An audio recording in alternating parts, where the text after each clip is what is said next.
Nous sommes ici en présence du professeur Christophe Borg de Besançon, qui est à l'origine à la fois du choix du thème immunologie et cancer dans la réunion d'Oncotrans de février 2017, mais également à la tête d'équipes de recherche ayant de nombreux développements absolument passionnants actuellement dans la modulation de cette réaction immunitaire. Et donc, il était clair qu'il fallait qu'il donne son point de vue à la fois sur le choix de ce thème pour Oncotrans 2017, ses perspectives et notamment la place de notre interrégion par rapport à ce thème immunologie et cancer. Merci Pierre. Alors pourquoi l'immunologie dans le Grand Est? Ça répond à un double enjeu. Le premier, c'est celui de l'organisation des unités de cancérologie clinique à l'ère de l'immunothérapie, qui, tout le monde le sait aujourd'hui, est une révolution thérapeutique qui est mise à disposition des patients. Et les équipes du Grand Est sont structurées pour aller de la recherche clinique précoce jusqu'à l'organisation des soins dans cette thématique. Et le deuxième enjeu est celui de la recherche. Et au sein du Cancéropôle Grand Est, plusieurs équipes ont uni leurs efforts pour répondre aux enjeux de cette révolution thérapeutique qui sont doubles. La première, c'est de comprendre maintenant comment on devra prescrire ces thérapies. Et de nombreuses stratégies de développement de biomarqueurs sont actuellement en cours de développement. Et puis le deuxième, c'est la combinaison de ces molécules entre elles. Et là également, les équipes du Grand Est développent des approches d'immunothérapie qui permettront demain de combiner vaccination et anticorps développés par des industriels, par exemple. L'immunologie et cancer a été choisi comme étant un thème central de la réunion d'Oncotrans qui s'est tenue à Besançon. Cette réunion se tient tous les 2 ans. Et donc le thème choisi est primordial par rapport à la mobilisation et la sensibilisation aussi bien des acteurs que des répercussions potentielles du travail qui est réalisé. Quels sont les critères qui étaient à la base de ce choix et en quoi ces critères ont été plus que satisfaits par rapport au nombre de participants et par rapport à la motivation des participants et quelles sont les perspectives que vous entrevoyez pour ce thème au sein du Cancéropôle Grand Est et Cancéropôle Grand Est au niveau de l'effort international et national. Très bien. Alors le choix de l'immunothérapie dans Oncotrans, il était logique parce que, encore une fois, l'immunothérapie aujourd'hui, ce sont des traitements qui sont délivrés par les médecins dans plusieurs tumeurs. On a des autorisations de mise sur le marché dans les mélanomes, dans les poumons, dans les cancers du rein, bientôt dans les cancers ORL. Donc ça concerne la majorité des patients atteints de cancer. Néanmoins, on est face à un enjeu majeur, et je pense qu'il était double, et c'était le moment de l'adresser dans Oncotrans. Le premier enjeu, c'est que globalement, passé la révolution thérapeutique et les résultats spectaculaires dans les mélanomes, on s'aperçoit que l'immunothérapie fonctionne chez un patient sur 5. Et donc, on a besoin aujourd'hui de comprendre chez qui ces traitements fonctionnent, pourquoi ils ont des limites et comment les prescrire demain. Et c'était l'enjeu d'Oncotrans de réunir un certain nombre de chercheurs pour pouvoir expliquer comment les immunothérapies fonctionnent et quelles leçons tirer des mécanismes de résistance et des mécanismes d'action dans le domaine des biomarqueurs et du développement futur de ces immunothérapies. Et là, le congrès est un succès parce qu'on a apporté un certain nombre d'éléments de réponse. Le deuxième point est celui de la confrontation de la génomique et de l'immunothérapie, que j'ai trouvé aussi un sujet très intéressant. C'est-à-dire que tous les cancers ne répondent pas aux immunothérapies. Les cancers du pancréas, les cancers du côlon MSS, une grande partie des cancers du sein ne sont pas sensibles aux immunothérapies. Et dans les paramètres qui régissent l'efficacité de ces traitements, il y a l'hétérogénéité moléculaire des cancers. Et demain, l'analyse génomique des cancers, qui est en grand développement au sein du Cancéropôle Grand Est, devra également considérer ces paramètres de sensibilité au système immunitaire. Et à travers tout l'enjeu des connaissances sur les néo-antigènes aujourd'hui, on sait que la distribution homogène ou hétérogène des mutations donnant lieu à des néo-antigènes est un paramètre important pour la réponse aux immunothérapies. Donc dans la deuxième partie du congrès, le monde de la génomique et le monde de l'immunothérapie a pu se réunir pour voir à quel point il fallait développer des approches de bioinformatique pour analyser l'hétérogénéité ou pas des néoantigènes dans les tumeurs. De nombreuses questions donc sont soulevées par rapport à cette réaction immunitaire en présence de tumeurs et son évolution dans le temps.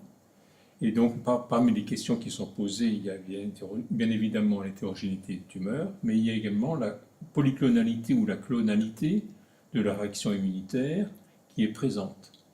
Et des obstacles que l'on doit lever, qu'il faudrait lever, en les connaissant bien évidemment, permettant d'avoir une réaction beaucoup plus large de cette réaction immunitaire, aussi bien en qualitatif qu'en quantitatif.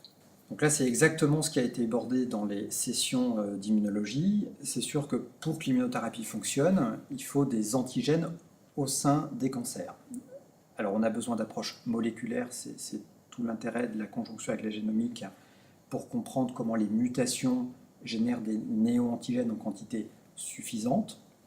Et là, c'est probablement ce qui explique que naturellement, un cancer sur 5 répond fortement aux immunothérapies anti-checkpoint inhibiteurs, comme les anti-PD1, mais ce n'est pas suffisant. Et c'est ce qui a été abordé au moment où les orateurs se sont concentrés sur l'élucidation des mécanismes de résistance des immunothérapies. On sait aujourd'hui que la réponse doit être rapide, qu'elle doit concerner des lymphocytes T, CD8, des lymphocytes T, CD4, et que la masse antigénique en elle-même ne suffit pas. Il faut, au-delà des antigènes, que l'oncogenèse du cancer, de manière innée, permette la réaction immunitaire. Et par exemple, dans les cancers du côlon, on sait qu'il y a des mutations du gène RAS qui sont présentes dans 1 cas sur 2 et qui font que les molécules de présentation d'antigènes à la surface des cellules tumorales, les MHC-K5 par exemple, simplement, ne sont pas exprimées. Donc même si on a des antigènes en quantité suffisante, ils ne sont pas présentés au système immunitaire. Et donc aujourd'hui, il va nous falloir disséquer quel type d'oncogenèse naturellement amène à être sensible au système immunitaire ou pas. Un autre exemple est celui de la bêta-caténine qui a été abordé au cours du congrès, où lorsque cette bêta-caténine est active, elle évite la production de chémokines qui recrutent le système immunitaire et elle aboutit à des tumeurs qui sont vidées de système immunitaire dans lequel les lymphocytes et les cellules dendritiques ne peuvent pas être recrutés. Le troisième paramètre, c'est qu'une fois que les lymphocytes puissent être recrutés dans la tumeur, il faut que ces lymphocytes ne rencontrent pas d'immunotolérance, il faut qu'il n'y ait pas de T régulateur, de cellules myéloïdes suppressives, il faut que le stroma tumoral, c'est quelque chose qui a été évoqué par le docteur Tomassini de Marseille dans le cancer du pancréas, permette l'entrée des lymphocytes et leur activation. Donc, en résumé, le micro-environnement immunologique et stromal doit être favorable à la réponse immunitaire effectrice. Et c'est la conjonction des trois qui aboutit à ce que l'immunothérapie fonctionne.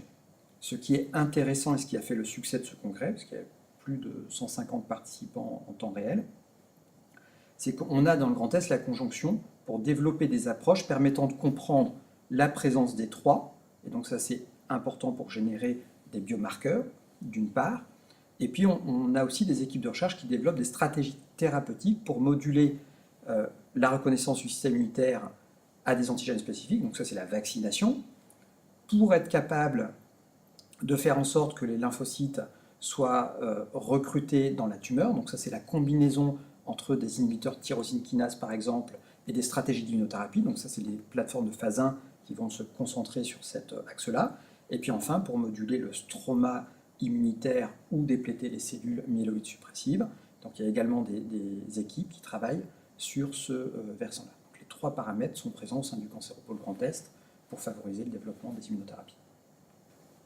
Donc le cancéropole de Grand Est est engagé depuis maintenant un petit nombre d'années sous la houlette de Besançon et du professeur Borg, et donc il est soutenu de façon régulière et ceci a été reconduit encore récemment.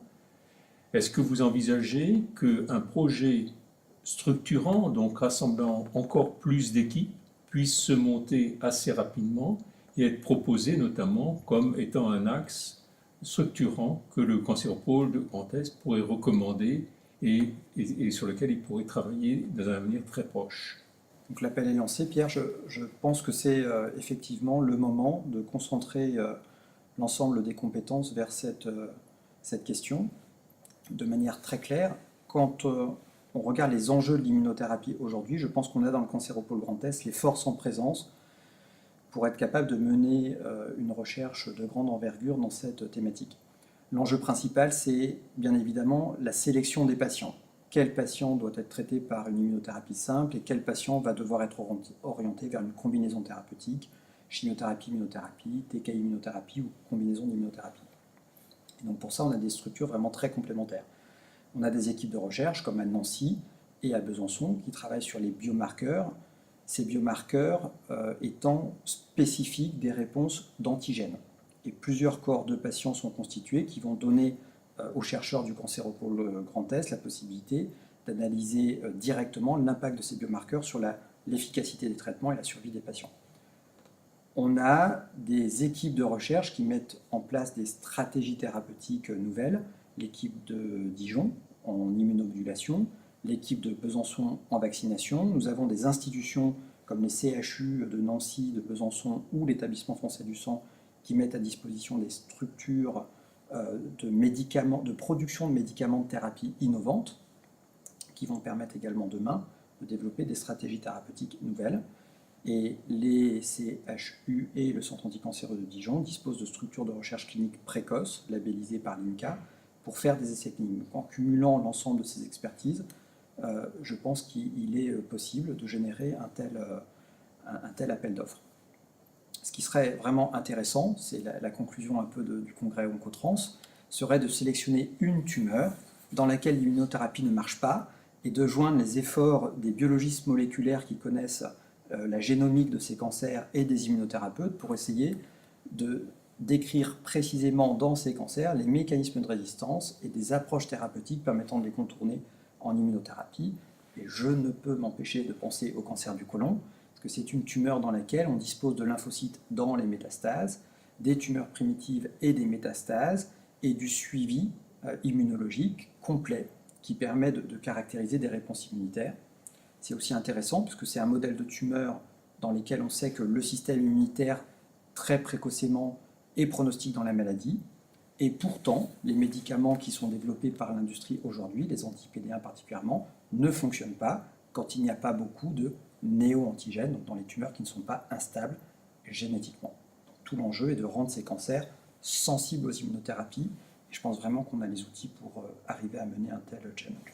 Un troisième thème a été abordé longuement lors de la réunion de Cotrans, était la détection d'éléments circulants, de marqueurs circulants, que l'on pouvait détecter comme étant à la fois le reflet d'une part du développement de la tumeur, mais également de la réaction de l'organisme.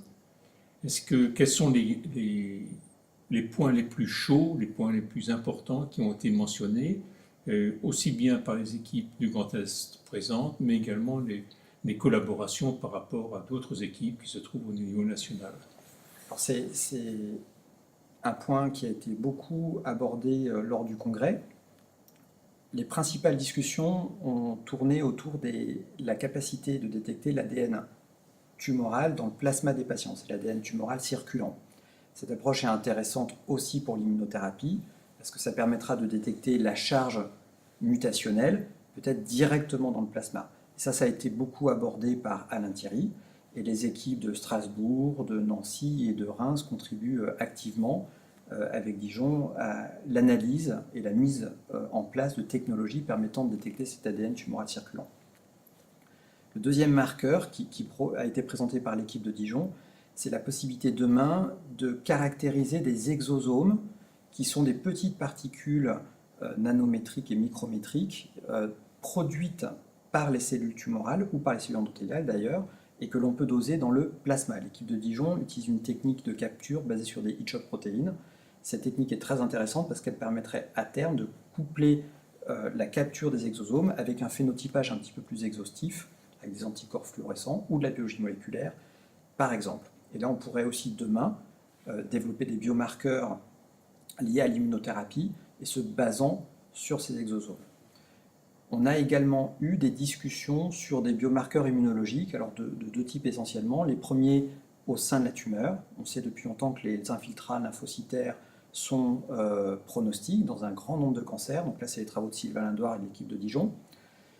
On peut compter demain sur le développement de nouvelles techniques d'imagerie qui ont été présentées également lors d'Oncotrans. Je pense à l'imagerie multispectrale qui permettra demain de caractériser sur une seule lame jusqu'à 5, 6, 7, peut-être 8 marqueurs différents pour avoir une vision exhaustive des interfaces entre cancer et système immunitaire.